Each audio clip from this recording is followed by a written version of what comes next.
Shalom Jemaat GKI Tegal Rejo Salatiga. Kembali lagi kita bersama di dalam program pemahaman Alkitab. Dan pada sore hari ini kita sama-sama akan ber-PA dengan tema berani meninggalkan kemapanan dari bacaan Amos pasal yang ke-7 ayat 7 sampai ayat yang ke-15. Kita akan melanjutkan, tetapi saya akan memimpin kita dalam doa. Mari kita berdoa.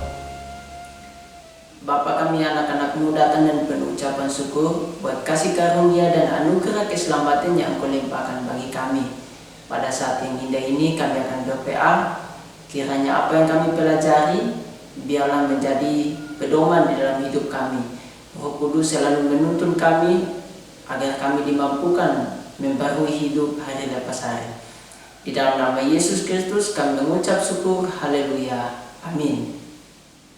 Baik Bapak Ibu Saudara-saudari yang terkasih dalam Tuhan kita Yesus Kristus, saya akan membacakan bagi kita semua ayat yang akan kita hayati bersama dari Amos pasal yang ke-7 ayat 7 sampai ayat yang ke-15.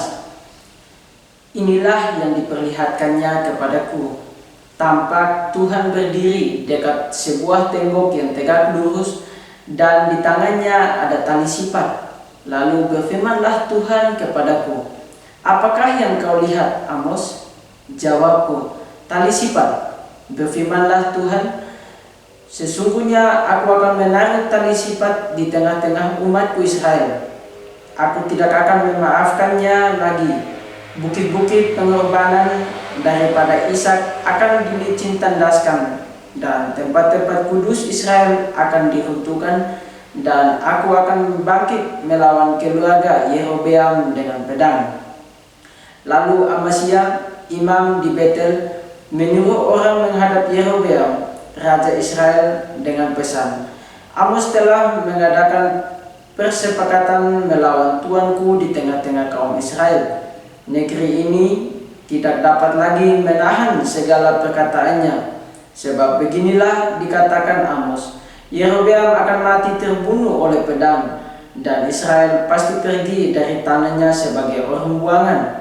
Lalu berkatalah Amasya kepada Amos, pergilah, enyalah ke tanah Yehuda, carilah makananmu di sana dan bernubuatlah di sana. Tetapi jangan lagi bernubuat di Betel, sebab inilah tempat kudus raja, inilah bait suci kerajaan. Jawab Amos kepada Amasya, aku ini bukan nabi, dan aku ini tidak termasuk golongan nabi, melainkan aku ini seorang peternak dan pemungut buah arah hutan. Tetapi Tuhan memanggil aku dari pekerjaan menggiring kambing domba, dan Tuhan berfirman kepadaku, pergilah, bernubuatlah terhadap umatku Israel. Maka sekarang dengarlah firman Tuhan. Engkau berkata, janganlah bernubuat menentang Israel, dan janganlah ucapan perkataan menentang keturunan Ishak. Sebab itu beginilah firman Tuhan, istrimu akan bersundal di kota, dan anak-anakmu laki-laki dan perempuan akan tewas oleh pedang.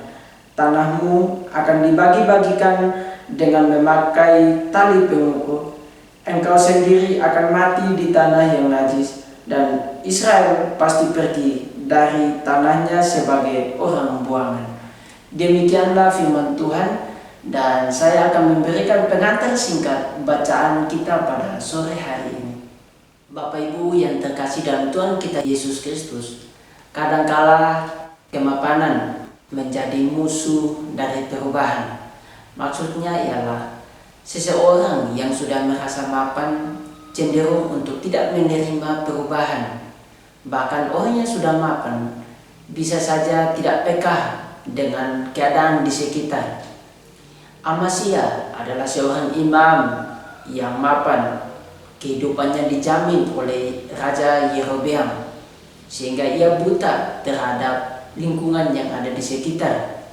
Bahkan kehancuran pun di depan mata tidak disadari. Berbanding terbalik dengan Amos, bisa juga dikatakan mapan dengan pekerjaan yang telah dimiliki olehnya, tetapi ketaatannya kepada Allah adalah di atas segalanya. Nama Amos sendiri secara harfiah memiliki arti muatan atau beban. Ia sendiri berasal dari Tekoa, kurang lebih 20 km dari selatan Yerusalem. Amos sendiri adalah seorang peternak dan dia juga memiliki kebun arah hutan, dan dia juga bertugas mengawasi peternakan domba yang biasa dipakai sebagai persembahan di bait suci. Amos yang ketujuh memperlihatkan penglihatan Amos yang ketiga, yaitu tali sifat. Sebelumnya Amos mendapat penglihatan yaitu belalang dan api. Keduanya menunjukkan tentang penghukuman Allah atas Israel. Sebagai respon terhadap penglihatan yang pertama dan yang kedua, Amos memohon pengampunan dari Allah atas umatnya, dan Allah melakukan apa yang dimohonkan oleh Amos. Tetapi pada penglihatan yang ketiga, sepertinya Amos tidak melakukan apa yang sudah pernah dilakukan sebelumnya. Pada penglihatan yang ketiga, Amos melihat Allah berdiri di samping tembok dan memegang tali sifat. Tali sifat biasanya digunakan oleh seorang tukang bangunan dengan tujuan untuk memastikan tembok itu menjadi lurus dan mengukur tembok yang sudah tua. Jika tembok yang sudah tidak lurus lagi, harus dihancurkan dan dibangun ulang untuk menjamin keamanan. Tali sifat menjadi metafora untuk menggambarkan kehidupan Israel yang sudah jauh dari keadilan dan kebenaran Allah. Karena sudah tidak lurus lagi, maka Israel harus dihancurkan supaya tidak membahayakan kehidupan. Amos menjadi seorang nabi dalam kurun waktu yang sangat singkat. Namun pemberitaannya begitu terasa karena ia berlandaskan atas kepercayaan dan keyakinan tentang kebenaran dan keadilan akan Allah. Kekayaan dan kekuasaan semakin meninggi sehingga rakyat biasa tertindas dan tereksploitasi. Ini diperparah dengan adanya polesan kemunafikan agama-agama formal saat itu, sehingga Amos menekankan tentang penghakiman Allah bagi umatnya. Penghakiman Allah terjadi. Allah menghancurkan bukit-bukit pengorbanan karena selama ini mereka berpikir bahwa dengan melakukan ritual keagamaan, hidup mereka akan merasa aman dan nyaman. Tetapi mereka tetap melakukan kejahatan sosial.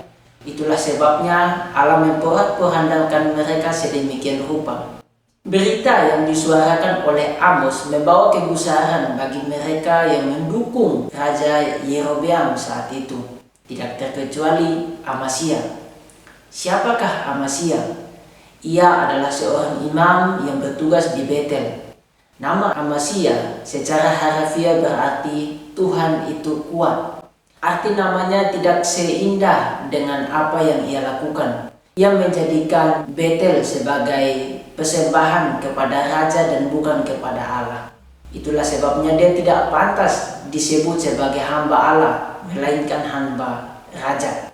Apa yang dipikirkan dan dikatakan oleh Amasya kepada Amos dalam ayat yang ke-12 di situ dikatakan, lalu berkatalah Amasya kepada Amos, pergilah, enyalah ke tanah Yehuda, carilah makananmu di sana dan bernubuatlah di sana. Hal ini dipikirkan oleh Amasya kepada Amos karena pada saat itu banyak nabi yang menjadikan pewartaan firman Allah sebagai pekerjaan.